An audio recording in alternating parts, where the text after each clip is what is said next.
Hindi ako holdupper. Yan ang iginiit ng isang motorcycle rider sa programang Wanted sa radyo ni Senator Raffy Tulfo. Matapos siyang akusahang ng hold up ng isang babaeng pasahero sa Pasay. Nasa frontline ng balitang yan si Brian Basa. Nagkaharap sa programang Wanted sa radyo ni Senator Raffy Tulfo ang motorcycle rider na si Vicente Young Jr. at ang kanyang naging pasahero na si Jayan Gadiane.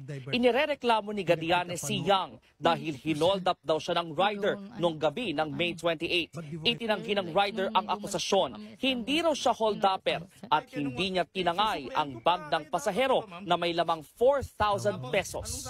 Hindi ko naman kilala yung tao na yan, sir. Napakasinungaling niyo, ma'am. Pinabago ko yun ng tama dun. Paano ko gagawa, ma'am, ng istorya?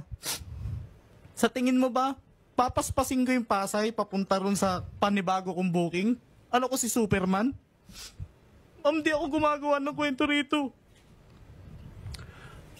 Tumugma naman ito sa dokumentong inilabas ng Pasay City Police mula sa ride-hailing app na Move It. 11:19 p.m. nang ma-pick up ang biktima at nakarating sa drop-off sa Makati sa oras na 11:47 p.m.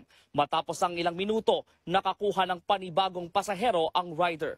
Pero nanindigan ng biktima na nagsasabi siya ng totoo.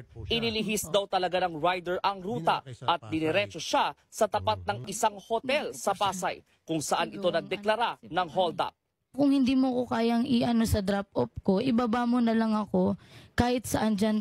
Tatakot po ako kasi po, hindi naman po yun yung first time kong mag-move it.